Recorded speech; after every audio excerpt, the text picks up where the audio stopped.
Anéro, ville d'histoire et d'émotion, Anéro s'apprête à écrire un nouveau chapitre de son grand livre. Pendant plusieurs jours, les murs de l'ancienne capitale du Togo vont vibrer au rythme du Festival international d'histoire d'Anéro, FIHA, un rendez-vous unique en Afrique de l'Ouest. Cette édition 2025 nous invite à la culture de l'altérité à travers une thématique plus que jamais essentielle, diversité, richesse des peuples et des cultures. Historiens, chercheurs, artistes et passionnés venus du monde entier se retrouveront du 20 au 23 novembre pour éclairer le passé, débattre du présent et façonner l'avenir à travers une série de conférences, d'expositions vibrantes et de spectacles captivants.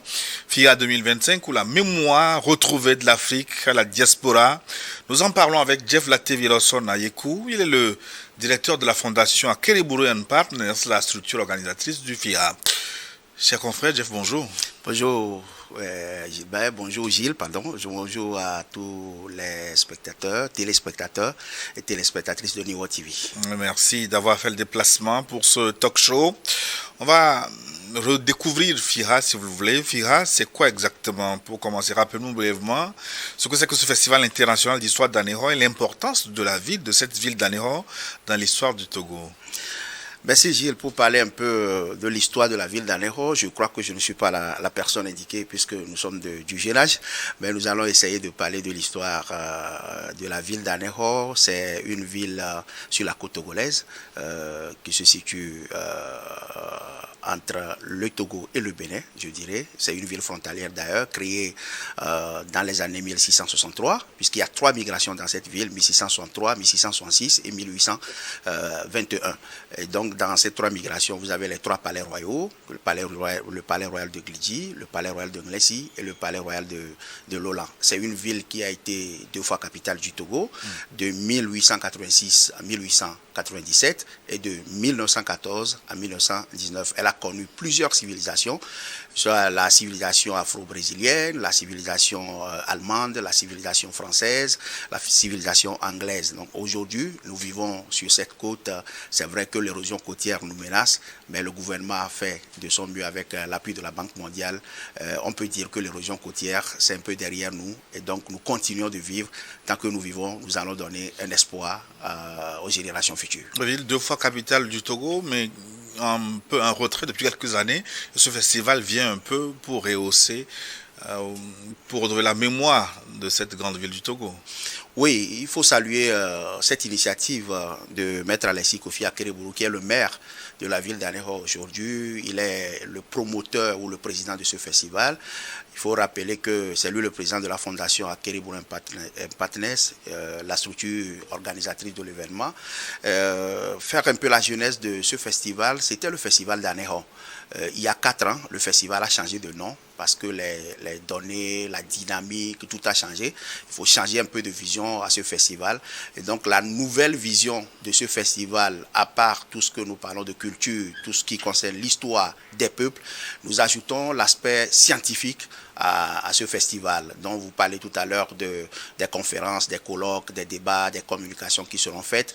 Et donc ce festival, c'est pour valoriser le territoire, faire le marketing territorial de la commune de Lac, de la ville d'Anéro d'ailleurs, pour que les gens viennent découvrir cette belle ville historique, touristiquement très riche, puisque la maison de tourisme qui a été inaugurée il y a quelques mois dans la ville d'Anéro, donc les festivaliers qui seront là, c'est pour découvrir cette belle ville.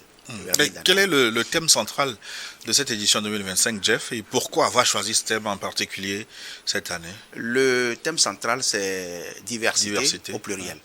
Diversité au pluriel, il faut comprendre que c'est pour donner une valeur à la culture, donner une valeur au patrimoine, donner une valeur à notre histoire.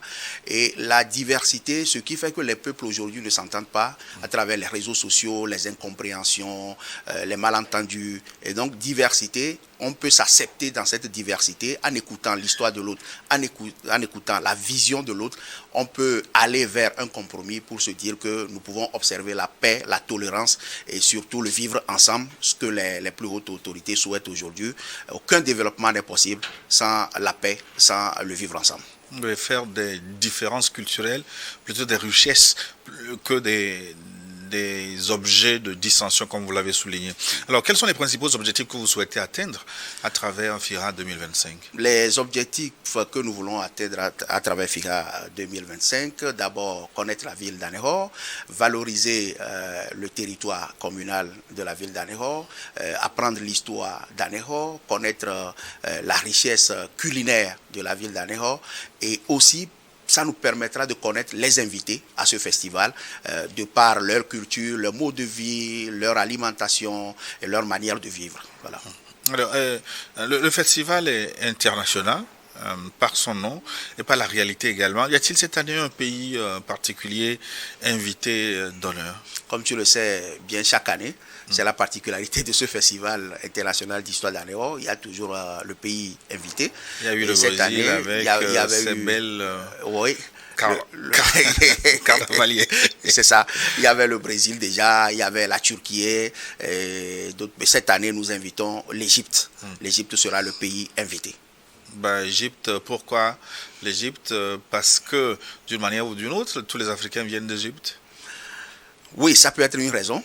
Ça peut être une raison parce que quand nous écoutons les grands-parents, ils nous racontent un peu l'histoire de l'Égypte. Vous savez, l'Égypte qui est située au nord de l'Afrique, entre le Moyen-Orient, c'est un pays qui est reconnu de par son histoire, l'histoire pharaonique, l'histoire des momies, l'histoire des pyramides, l'histoire des peuples noirs, qu'on nous a enseigné à l'école. Aujourd'hui, il va falloir revisiter cette histoire et c'est pourquoi nous invitons les Égyptiens à partager ces histoires parce que lors des conférences, il y a des professeurs agrégés qui vont tenir des communications pour nous parler de l'origine de l'Égypte, pour découvrir, comme tu l'as dit, que les Africains viennent de l'Égypte. Oui. Mais ce qui est le lien entre l'Égypte et la ville d'Anéhor, c'est plus que ça. C'est les liens spirituels. Le lien spirituel, on ne peut pas faire la cérémonie de purification de Situtu à Anéhor lors des différentes étapes de la cérémonie de la prise de la pierre sacrée, qui est une fête identitaire au peuple Guimbina. On ne peut pas faire cette cérémonie sans le fleuve Nil. Le fleuve Nil, une petite quantité d'eau du fleuve Nil intervient toujours dans cette cérémonie. Et cette cérémonie, on utilise une quantité du fleuve fleuve Nil. Il y a le plus long fleuve du monde. Voilà. Il y a la mer, il y a les lacs qui nous entourent, il y a la lagune, la première pluie de l'année. Donc vous savez, l'eau qui a une importance dans la vie de l'homme, puisque le FICA avait déjà débattu sur un thème, les eaux.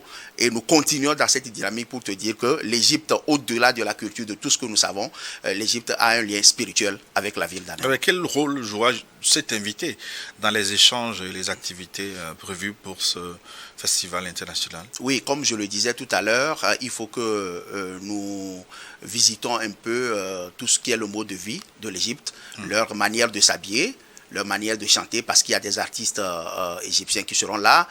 L'Égypte fera aussi une exposition sur tout ce que nous savons. Si tout marche bien, on a fait les démarches pour l'exposition d'une momification. Nous allons faire l'exposition également de ce que nous appelons les pyramides, pour que les élèves, les étudiants, les gens viennent découvrir. Et donc la particularité aussi, c'est de nous parler de l'histoire égyptienne, comme il y a des professeurs qui ont fait des recherches en ce sens. Ces professeurs vont partager leur expérience avec les étudiants qui viennent à ces conférences. Maintenant, les activités incontournables du festival, on a une idée à peu près, on sait ce qui s'est passé au cours des éditions précédentes. Est-ce que ce serait les mêmes choses? Quelles sont les grandes activités prévues? Conférences, expositions, ateliers, spectacles? Peut-être des surprises. Hein? Oui, des surprises chaque année.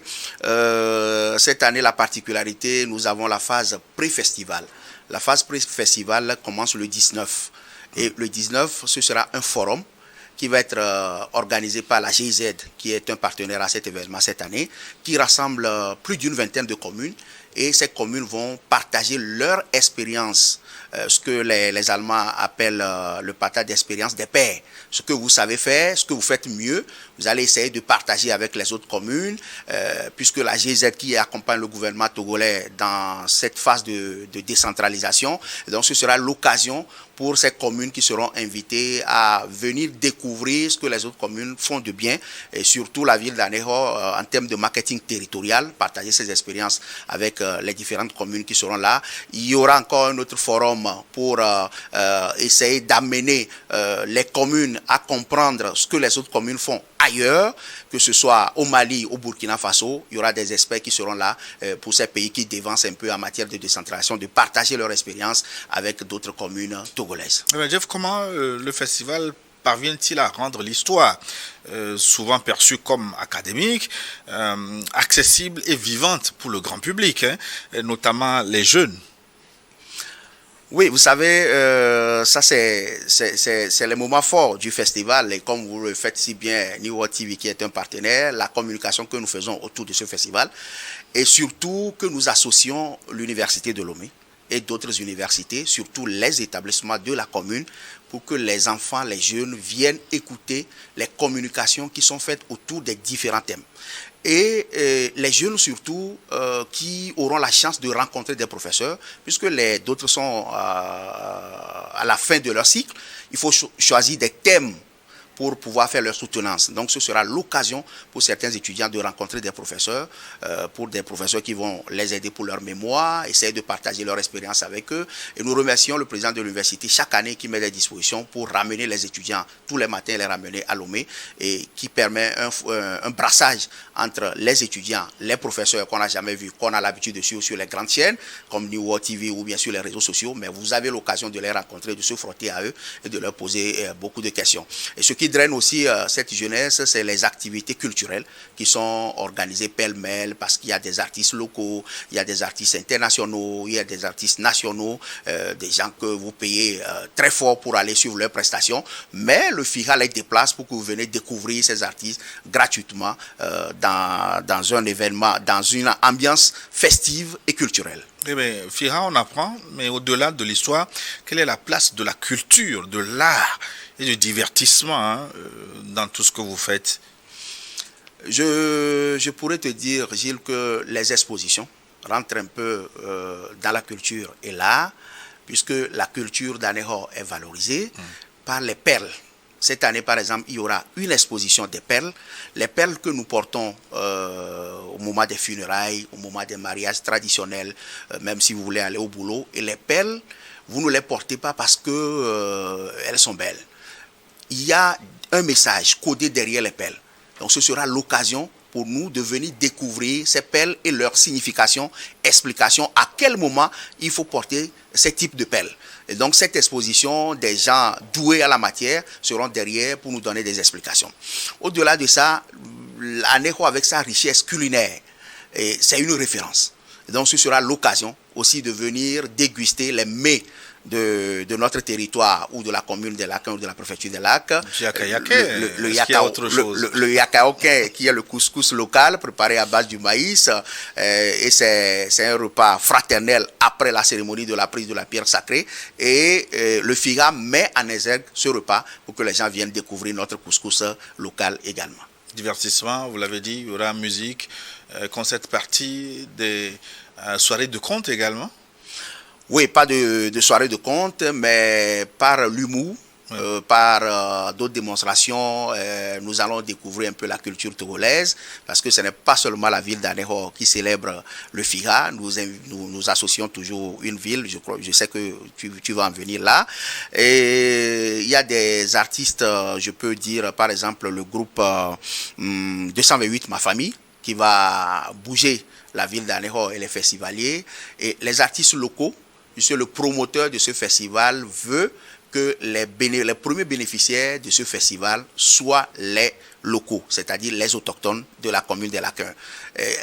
Au-delà de ça, vous savez, les retombées économiques pour la population ou pour la commune des Lacs 1, et aussi que chacun essaye de faire de chiffre d'affaires pendant ces périodes.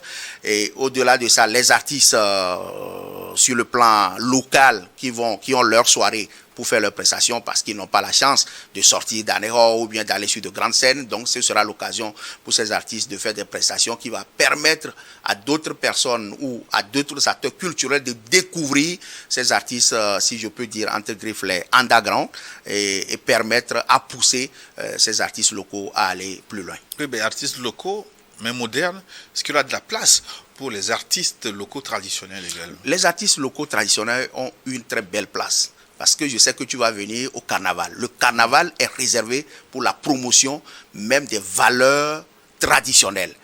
Puisque les Brésiliennes qui vont venir faire le carnaval, tous les groupes du terroir, les danses, leur manière de s'habiller, les démonstrations des démonstrations de danse et autres, tous ces groupes vont rentrer dans le carnaval. Et nous avons des points chauds qui vont permettre à ces groupes de s'exhiber, de pouvoir montrer leur savoir-faire, la culture du peuple guinbina. Et sur la grande scène, il y a la première partie qui est consacrée à ces groupes. Que ce soit Agbadja, Adjogbo, d'autres danses également. Vous avez 10 à 15 minutes pour nous faire découvrir cette danse du terroir. Quelles sont les retombées socio-économiques et culturelles du FIRA? D'abord pour la ville d'Anéhor, et au-delà, un peu, toute la préfecture des lacs. Les retombées, je dirais, je ne peux jamais finir de les citer. J'en ai déjà cité un peu plus haut. C'est d'abord les retombées économiques. Les retombées économiques, c'est le développement de l'économie locale. Et dans la commune de Lacs, il y a un département qui s'occupe de tout ce qui est économie locale. Et à la fin du festival, nous demandons à ce département de nous faire le rapport de tout ce qui a été retombé économique pour cette commune. C'est-à-dire, même les dames qui vendent de la bouillie au bord de la route, celles qui vendent de l'eau, les débits de boissons, les fruits, etc. Les fruits de mer, les meilleurs fruits de mer, c'est en Afrique de l'Ouest, c'est à Anéhor également. Donc, ce sera l'occasion pour ces dames qui font la transformation du poisson, gambas, etc., que ces périodes leur apportent les meilleures chances pour pouvoir libérer le maximum de leurs marchandises. Et au-delà de ça, les hôtels. Les hôtels, pour la petite histoire, il y a un hôtel qui nous dit, la fois dernière, il y a 3 jours, qu'il y a 6 mois avant, qu'il y a des gens de la diaspora, les frères de la diaspora qui ont déjà réservé dans les hôtels à Anéhor. Vous imaginez que nous ne dormons pas pour les préparations, les gens réservent déjà l'hôtel. Donc ça, c'est des retombées qu'on ne peut pas citer. Mais au-delà de ces retombées également, ça permet de tisser des relations sur le plan commercial. Quelqu'un qui vient de l'Égypte, quelqu'un qui vient de Bassar, par exemple la ville associée à cet événement, quelqu'un qui vient de Lomé. Donc ce sera l'occasion de dire, mais est-ce qu'on peut faire des affaires parce que tu vends des pagnes? Moi je peux prendre des lots de pagnes à vendre à Anéhor. Donc c'est des relations B2B qui sont créées tout autour de ce festival. Et au-delà de ça, le brassage culturel avec d'autres peuples. Pas seulement culturel, hein. Les belles brésiliennes laissent peut-être des traces parfois là-bas. C'est ça qui t'intéresse? Non, elles n'ont pas encore laissé de traces. Mais bon, nous allons demander aux spécialistes de voir si des Brésiliens ont déjà laissé des traces ou bien vont laisser des traces. Donc nous invitons Gilles pour venir nous faire ces enquêtes. Le tour des Égyptiens, des Égyptiennes cette année. Ben, c'est ça qui intéresse la plupart de personnalités. Quand vous voyez les parents qui viennent, vous voyez des gens qui prennent leur téléphone portable, qui filment bien et après ils ont tout le temps de regarder ces belles dames du Brésil qui arrivent, qui annoncent déjà leur arrivée. Ça va être chaud encore cette année. Donc ça permettra le brassage également. Si une Brésilienne préfère rester à Anéhor, ça fera le plaisir de monsieur le maire.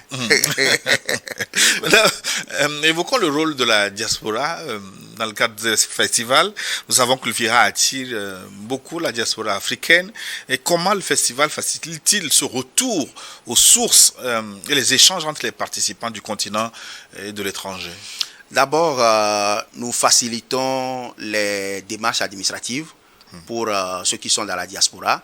Et c'est l'occasion pour nous de remercier le ministère des Affaires étrangères avec le professeur Robert Doucet qui donne une autorisation exceptionnelle à toute la diaspora, tous ceux qui veulent participer au FIRA, qui ont besoin de visa, qui ont de visa de courtoisie. Ils ne payent même pas grâce au FIRA. Donc vous voyez le rôle que le gouvernement est en train de jouer déjà dans le FIRA pour permettre à la diaspora, permettre aux festivaliers étrangers de pouvoir venir à suivre ce festival sans difficulté.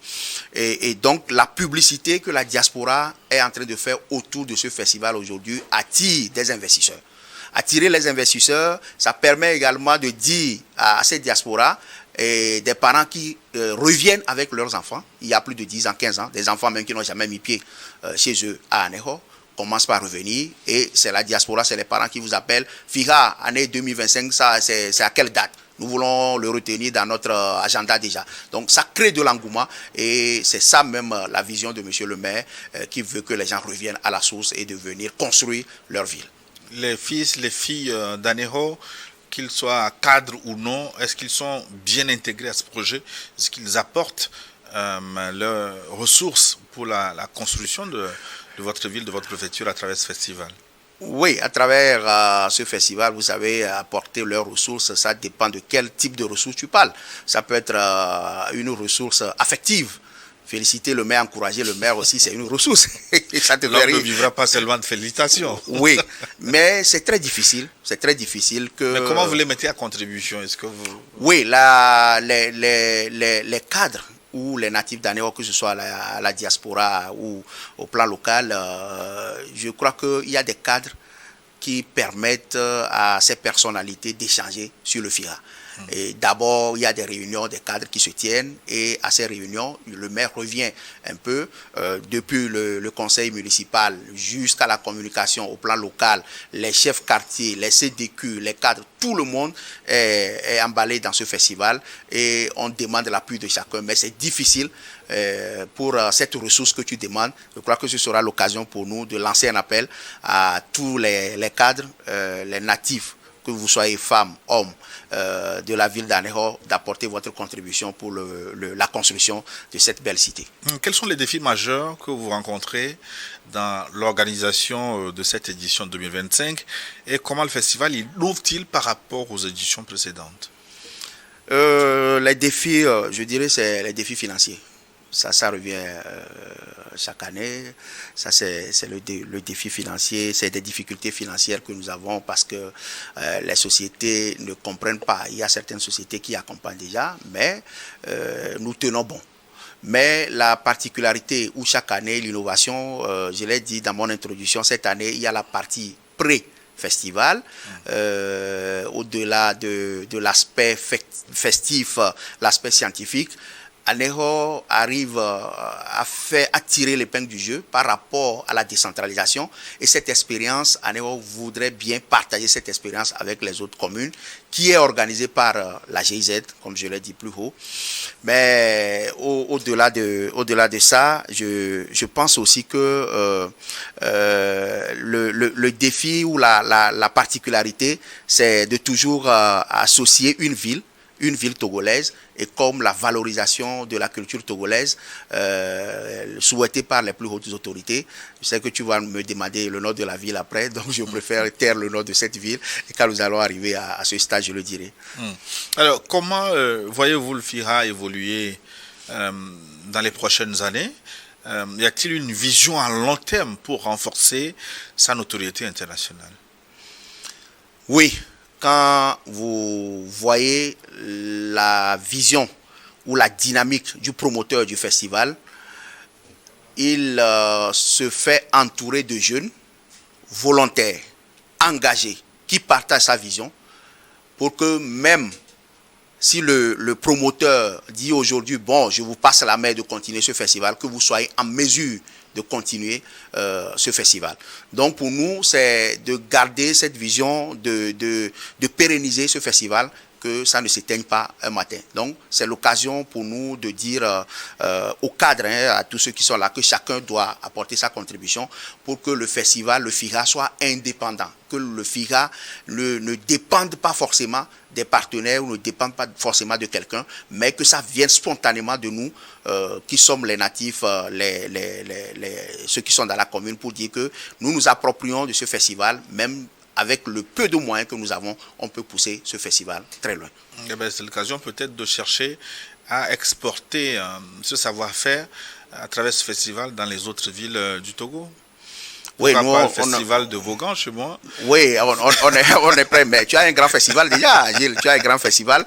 C'est une occasion aussi de partager les expériences. Je dis, la Fondation Akere Bourin Partners, organisatrice de cet événement, a toujours partagé ces bonnes pratiques avec les associations et même avec les communes. On a initié des projets qu'on a partagés avec plusieurs communes, presque toutes les communes du Togo en matière d'enregistrement systématique des naissances. Quand nous avons expérimenté au niveau de la commune de Lac 1, ça a marché, nous disons, mais pourquoi ne pas partager avec les autres? Donc je crois que toutes les autres communes qui ont la bonne volonté d'aller avec la commune de Lac 1, nous on est prêts, vous venez vous demander l'expertise de ce festival, tout ce qui se fait, je crois que nous pourrons aller ensemble. Et c'est l'occasion même qui nous permet d'inviter d'autres villes. Quand vous venez, ça vous permet de voir comment ça se passe et quand vous êtes prêts à le faire aussi, nous sommes là à vous accompagner. Jeff, nous arrivons à la fin de cet entretien. Pour conclure, est-ce que vous nous rappelez les dates exactes, le lieu du FIRA et comment le public peut être invité, peut participer, peut venir sur place? Je n'ai pas vu le temps passer, mais c'est pour te dire que la ville associée cette année, c'est la ville de Bassa, qui nous vient du nord du Togo, par la danse du feu, la danse des princesses et les vierges, la danse des personnes âgées, les femmes âgées, et tout ce qui va. Et surtout Jeff sera initié à la danse du feu, là. Pardon, il faut être... Non. Jeff sera initié à la danse du feu. Non, je ne suis pas initié quand même. C'est l'occasion pour Jeff. Si tu veux être initié, mais tu fais la demande. Tu fais la demande. Et dire aussi que la ville de Bassa a sa particularité en matière d'igname.